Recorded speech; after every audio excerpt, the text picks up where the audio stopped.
In this video, I'm going to give you the understanding, even a word from God, as to why we are seeing what we are seeing across the globe.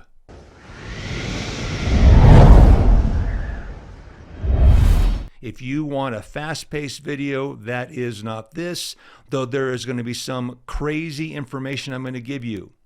I'm going to explain to you what we're seeing across the globe. I'm going to make it make sense. I'm going to tell you what Israel's about to see. I'm going to give you touch on at least two God dreams God gave me. You're not going to want to miss that. And I'm going to tell you when Russia is going to strike the United States. And I'm going to explain to you the election. You're not going to want to miss this video. But again, some of you just need, go right on.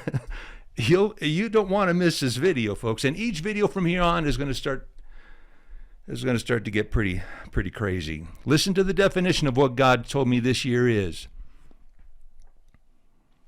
The time when one is called to account for one's actions, to pay one's debts, or to fulfill one's promises or obligations. A time when the effects of one's past mistakes or misdeeds catch up with one. Now, I know some of you are already running to what you think this means and where it applies, but I'm going to tell you this year is a year of reckoning, was the word God gave me earlier this year before NISAN. I've shared this word with other people in emails, and I said there would be ramifications.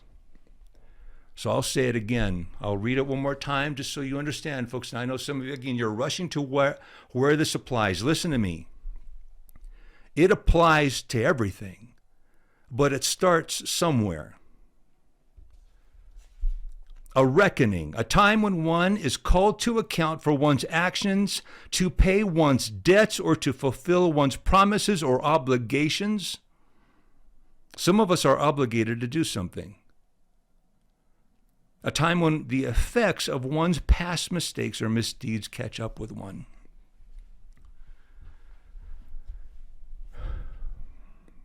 Folks, I know you want to say, a reckoning is happening with the government, right? Look what's happening, especially Kamala right now, having to backtrack and backpedal for the things she said. She's now having to give an account and all these different things. Judgment's beginning.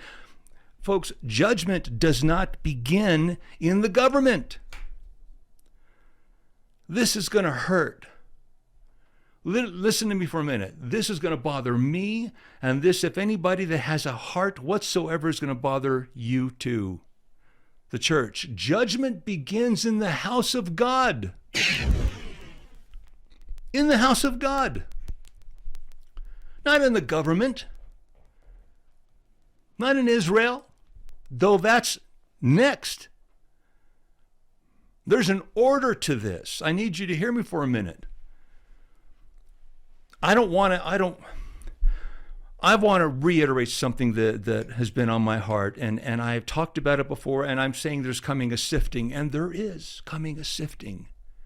People are being rearranged. People in the back are coming forward, and people who have been forward are coming back and repositioning in the body. But a sifting is coming too, which is what I took to God several days ago when Chris Reed was brought up, and my heart breaks where I'm going with this. I need you to understand something, folks. I say this with all fear and trembling, because we all have sinned. All of us, all of you, especially you who don't think you have. In fact, woe to you who think you. I saw some person just the other day ago, made me want to throw up, who has a voice. Hundreds of thousands of people watched this person, and he was saying, I thank God I've never done this. I thank God I've never had that. If God wasn't throwing up, I want her to throw up. He said, well, there are people who think like that. Do you realize that type of thing? Read about it in Luke chapter 18. This guy comes with two people, a Pharisee and a publican, come before God. One guy's saying, the Pharisee, the religious guy, I thank God that I pay my tithes. I think I fast, and I've never done this to other. And he's so thankful that he's never been this way. The publican couldn't even lift his head up. Didn't lift his eyes up to heaven.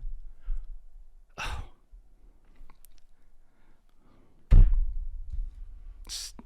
God, be merciful to me, a sinner. You say, Steve, why are you getting emotional? Because I'm watching the church harm the body. I'm aware of 3 big ministries that you never would have thunk anything would have ever happened with.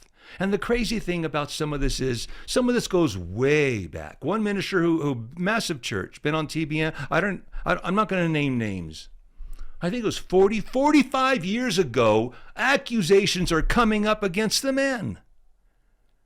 Who are you who want to throw stones? Do you think you have a right to point fingers? You're not, folks, you're going to probably want to run from this message, because I'm going to rebuke some, but I'm also going to bring some light into what's happening, and I'm going to make it make some sense. And I'm going to give you some wisdom from an old 61-year-old who's seen the ministry throughout his life. Most of my life now. What the body is supposed to do is supposed to bring, if there's a wound, the body goes to the wound and brings healing, heals it up. Restores is what it's supposed to do. And yet we have people in the body claiming to be Christian, and yet they act like an autoimmune disorder. A disease is what that is, autoimmune disease. And instead of healing, they attacks it. It's a part of the body. Got things backwards here, folks. I'm going to say something regarding Chris Reed at the moment. Like these ministries that are having things, this, I'm going to bring some light. You're going to hear it from a guy who loves Chris Reed, who loves the body, who loves the way we're supposed to be. Days ago, I was just so angry. God, why? Why are you allowing this? Why? Does a reckoning from the people the least we'd ever think of? Why attack? And because it's shifting is happening. So I'm praying for him.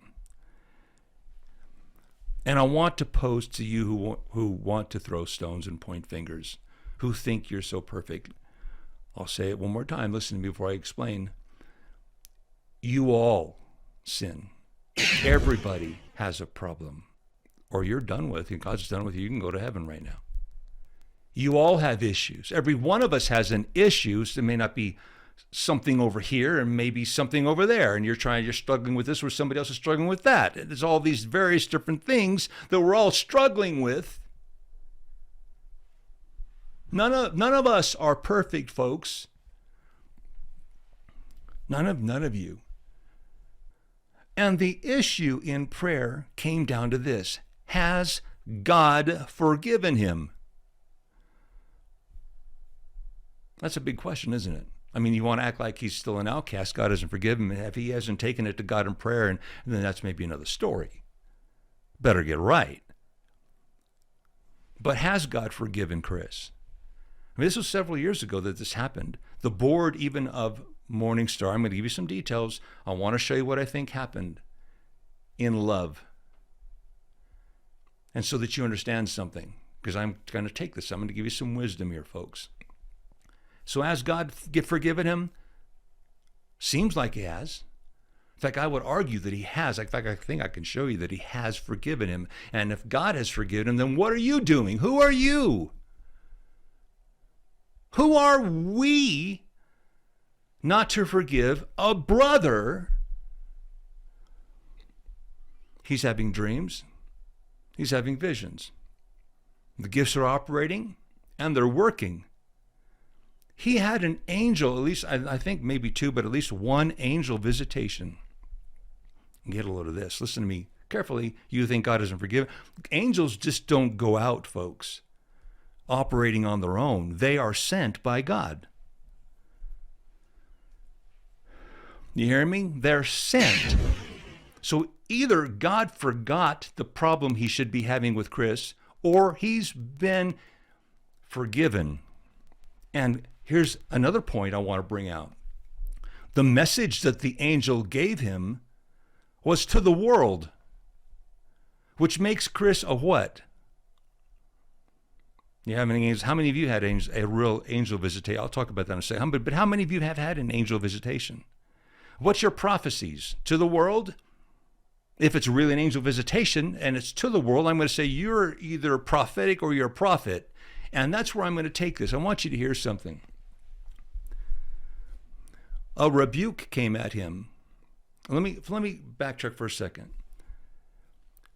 What caused this to happen is very different in the way that it looks and what I believe I see behind after much prayer about this and anger at the body. For those who claim to be a part of the body and are acting like an autoimmune disorder as opposed to bringing healing. There's a lawsuit happening with Morningstar right now, and that was ongoing, and it's regarding a police officer who really was doing the wrong thing. I'm not going to get into it, doesn't matter. In the investigation with this lawsuit against Morningstar, it came out through the investigation, one reporter brought out what had happened with Chris Reed several years ago, which the board knew about of Morningstar. Becky went through a probationary period, but that's not the... Apparently, more happened than what was divulged initially to Morningstar. So Chris, having a fire lit under him, trying to protect his own, not wanting this to come out, and I understand, not wanting it to come out, thought it would affect him, and he ran. He resigned. That's basically it. I'm not going to read any more into it. And on the surface, it sounds very bad. But I'm still going to go back to this. God forgave him. Hear me for a moment. God forgave him. His wife forgave him. Big deal there, folks. If God and his wife and family have forgiven him, end it. End it. Again, who are you? But anyway, it comes out. So he leaves. He resigns. And a rebuke, hear me through this, because this is going to make some sense why I'm bringing all this in. A rebuke came at him that he didn't have a heart for it. His heart was really never to be a pastor for Morningstar. And I would say, duh. Some of you may be rushing ahead. Let me talk about me for a minute. Let me give you some wisdom on what I've seen in the ministry. Just give me a moment.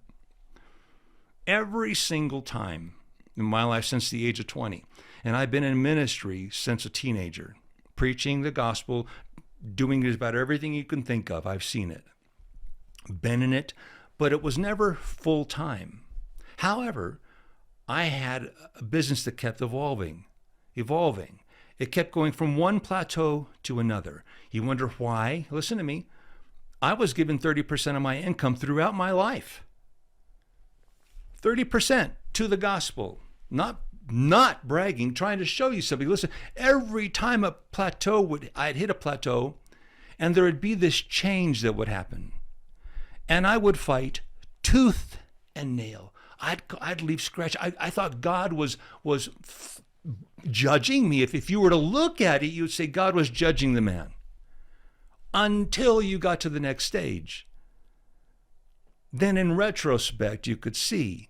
But at the time, because of all I knew, this is all I knew, this is all I've created, this is all that there is at the moment, I just want this to flourish. But admittedly, it wasn't that there wasn't something in the back of my mind, I wish I could make this more, bring this more. Let me give you a peak example of this. The best example, that again, the aftermath behind me looked devastating. But when you finally get to the other side, you look back and you say, wow, I wasn't meant to be there. God wanted me here. I had a building. I was serving an alarm company. I was serving Bakersfield, California, and surrounding cities, and the county, and I was devastating the competition. It was an alarm company building. It's all it was. And I was venturing off into installation. It was taking a while to get the licensing. Excuse me. And my competition, or their competition, I guess would be a better way of saying it, came at me with legal issues, lawsuits, criminal activity. I was getting phone calls from the police department. You need to have this license. It's in the process. It's taking, all this stuff was going on, praying and yet being fought by the law. I remember one morning, just to give you how crazy God was on my side, I had to stop installations. The investigations were still going. Well, he's still got the place open. Well, is he selling products or is he installing products? That's what it came down to. You can sell. Just can't install if you don't have a proper install license through the Bureau of Security Investigative Services in California, and that's what I was waiting on, though it had already been in the works. So anyway, the point, God told me one morning, secretary was there, lights were on, I was wanting to sell. And God says, somebody's coming. I sent the secretary home, turned off the lights, and waited. Sat behind the desk for an hour. In comes in a plainclothes undercover investigator, a cop. He wanted me to install. I had to give the routine, no, I'm not doing installs anymore, and all this stuff, and he went away, nothing. But it was very interesting. I knew I was doing what I was supposed to do, yet I was being attacked on every side. And as far as anybody on the outward would look at, it would say, well, you're being judged, you're being told to shut down. This isn't God, what are you doing? I almost had a nervous brow sitting on the floor one day, just crying my head, oh God, what am I doing? To make a long story short on this part, God had something bigger than a building. I had a time to where I knew to take it to the internet, where there were all these creeps and people that were some guy in a basement, and that's the way the internet was back in 1999 and 1998 and stuff like that. And I was take it to the internet. One of the very first companies to take the security to the internet, selling alarm products, not installing them, selling them. You can sell anywhere you want. Then, no installations, anything.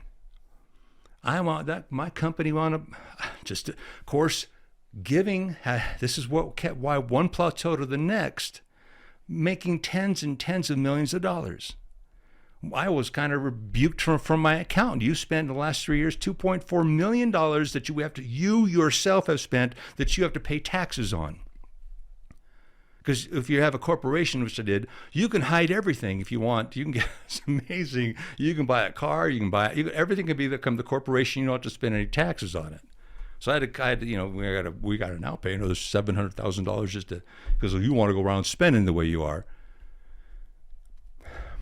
My point is this: in retrospect, from that plateau, you have to see law enforcement,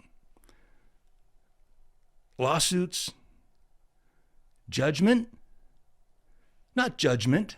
You don't understand what's happening. Again, you're holding on to everything that you think you know, and yet there's more or somewhere else you're supposed to be. And I'm going to tell you, people, you may be in the back of your mind or in your heart, if you're not doing what you're supposed to be doing. Today, this is the hour. This is the year. Your obligations are going to come to fruition. You are going to be put where you're supposed to be, whether you like it or not.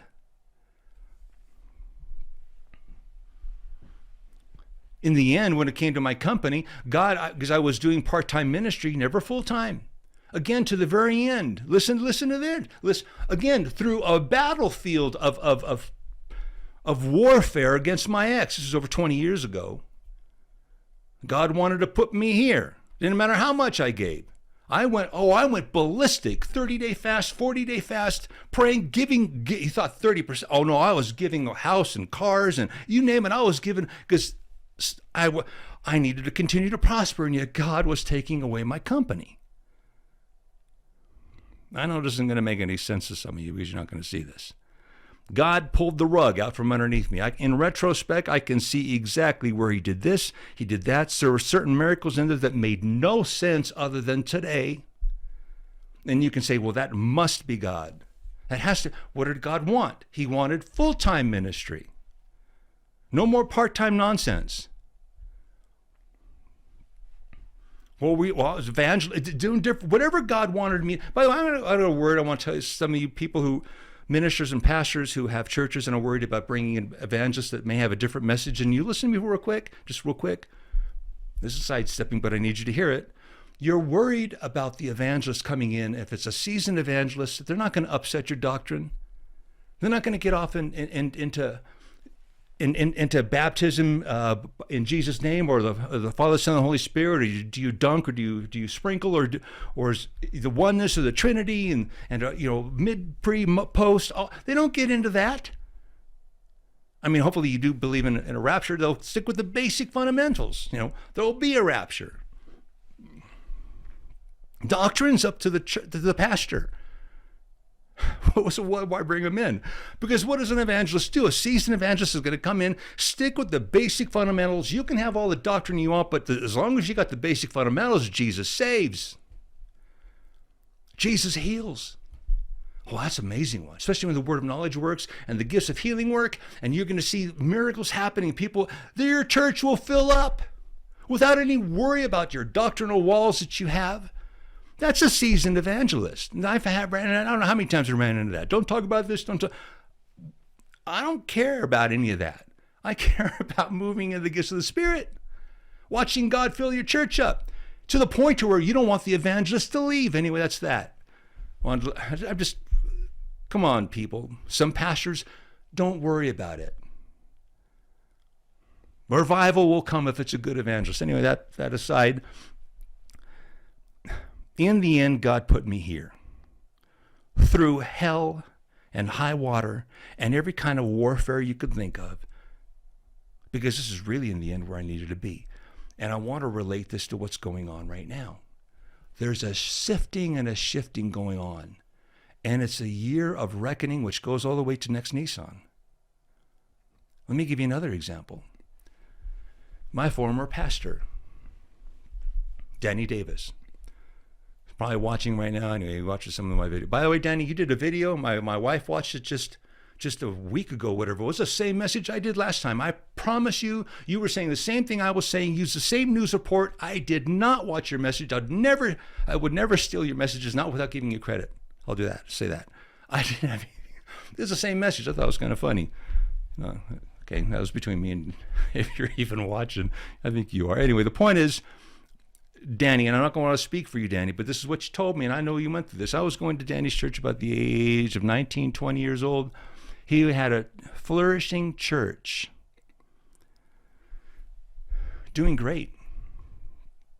And he reached a point to where, and I'm not going to get into his thoughts, he didn't want it anymore for whatever reason. It wasn't where he was supposed to be. Danny's a prophet. You're a prophet, Danny. It's not that a prophet can listen to me. It's not that a prophet can't operate in evangelism, or be an evangelist, or be a pastor in a pastoral role, or be a teacher. Now, in fact, they'll do all of those, but not permanently. If a prophet's a prophet, they're a prophet. They can operate in the. It goes like this: apostles, prophets, evangelists, pastors, teachers. Any office can operate subsequently beneath the offices. In other words, a pastor can teach. An evangelist can be a pastor. Evangelist can be a teacher. But you're not going to get a teacher being a prophet or an evangelist. Again, if he's a teacher, he's just a teacher. But you can have an evangelist being a pastor and or a teacher periodically. Does that make sense? So you got a prophet who can evangelize, but he's not an evangelist, but he can evangelize. He can also be a pastor temporarily, but that's not what you are. If you are a prophet, you're not a pastor. You are a prophet. Danny felt he needed to get out. I'm going to read into it and say the ultimate real reason behind it. He is not a pastor. It's not that he can't pastor, but he's not a pastor per se, if that makes any sense. He's praying about it, and an angel comes through, he watched it, scared him so bad he fell back onto his backside. He was like this. That's the way I understood what happened. He fell backwards. This angel comes through the ceiling and starts flapping his wings at Danny. And every time his wings would flap, he'd feel the electricity go through his body. Is that correct, Danny? And he knew instantaneously, or at least he knew, that he could get out. He's not a pastor. Even though he may call himself one. Who wants to run around if you're a prophet and call yourself a prophet? Prophets don't. Not real prophets. Not them. They're humble. So I'm going to come back to this. I've prayed about it. How do you get Chris Reed out? Any other kind of attack, you just hunker down. You think this is all I know. I'm not going to go anywhere. It's just an attack. But you light a fire under them, and they're worried about their personal safety. This is the kind of thing that would move you out and break you away from where he was perfectly comfortable being in. The only thing he knew. But the man is not so. If he's a prophet, he's not supposed to be locked into being a pastor. And that was a rebuke. I don't want to say the name, as he said, well, he never had a heart for it. Of course he never had a heart for it. Sorry, I'm just telling you this is what we're seeing. Let me give you some more, folks. And that's what I want to try to say to you. I believe that's what's happening, and I believe we're going to watch Ministries. We've watched some big names. I'm not going to name the names. This one I wanted to explain. That's just what I believe I'm seeing. And yet everybody wants to point fingers of what happened 3 years ago or whatever it was. God's forgiven him. His wife's forgiven him. You forgive him, or you're in danger of your own salvation. You're playing with fire. Literally playing with fire. So in this, here's what we're going to see, and here's what we're seeing. A reckoning is happening with the body of Christ first. Then, next is Israel. I'll talk about it in a second. Israel's next. Then the government's next. Then the nation is next.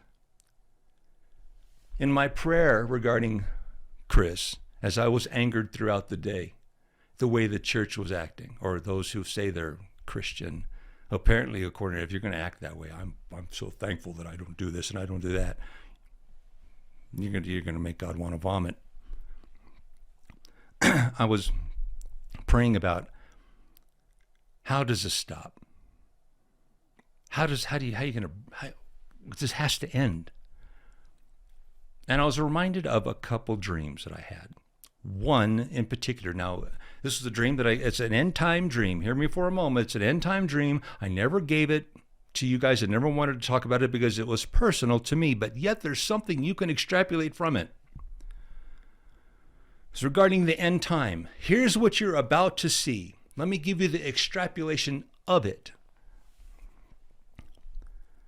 You are about to watch Israel be cast out of their land. You are literally going to see another, this is not the part, but you're going to see another Afghanistan repeat upon Israel. Therein will be our betrayal, the ultimate betrayal. But Jews are going to come back. Jews are going to come over here. They're going to be expelled everywhere. They will, folks. I don't care what anybody's telling you. They're not going to come back to the land. Everything's not going to be about to have an Ezekiel war, but it's fine. It's not the end time. I'm tired of hearing it. You don't know what you're saying.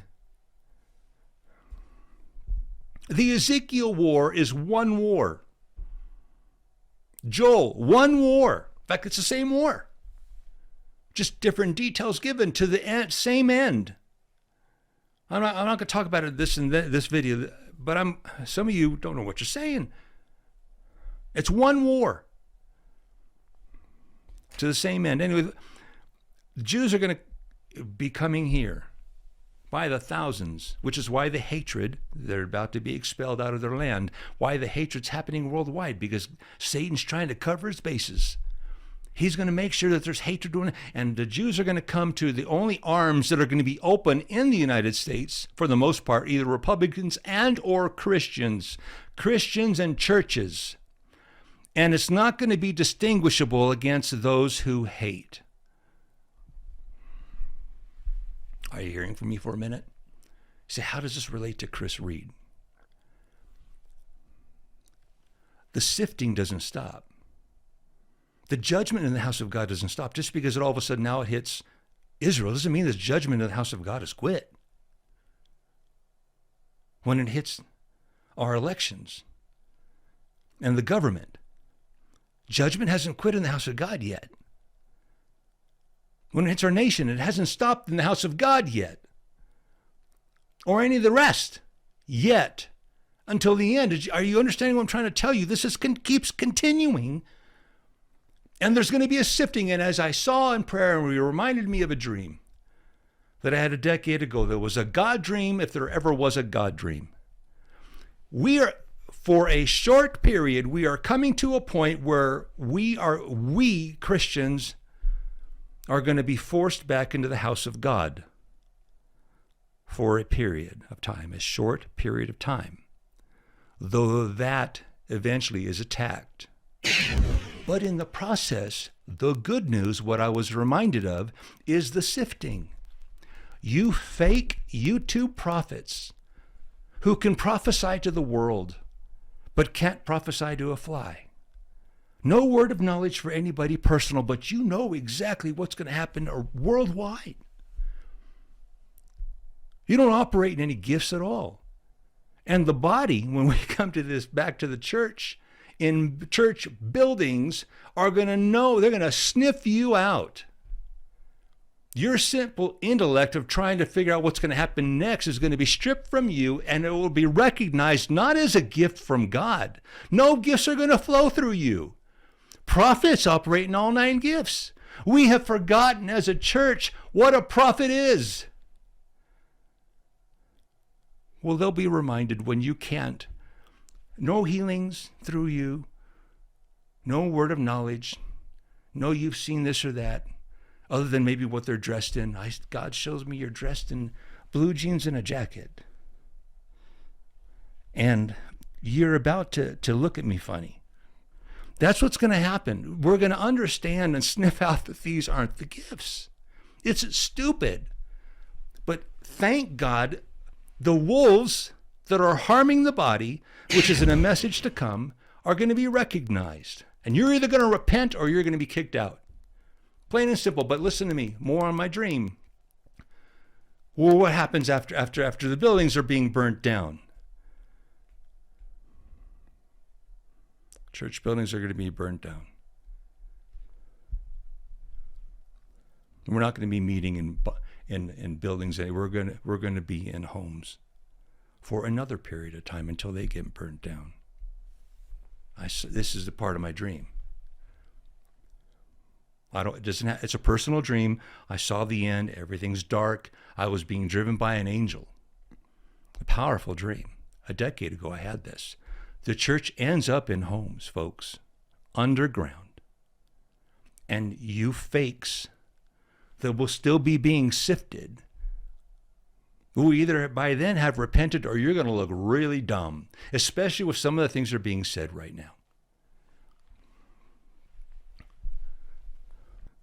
So I was thankful that God got to show me how this plays out. He is still going to continue working this until the very end.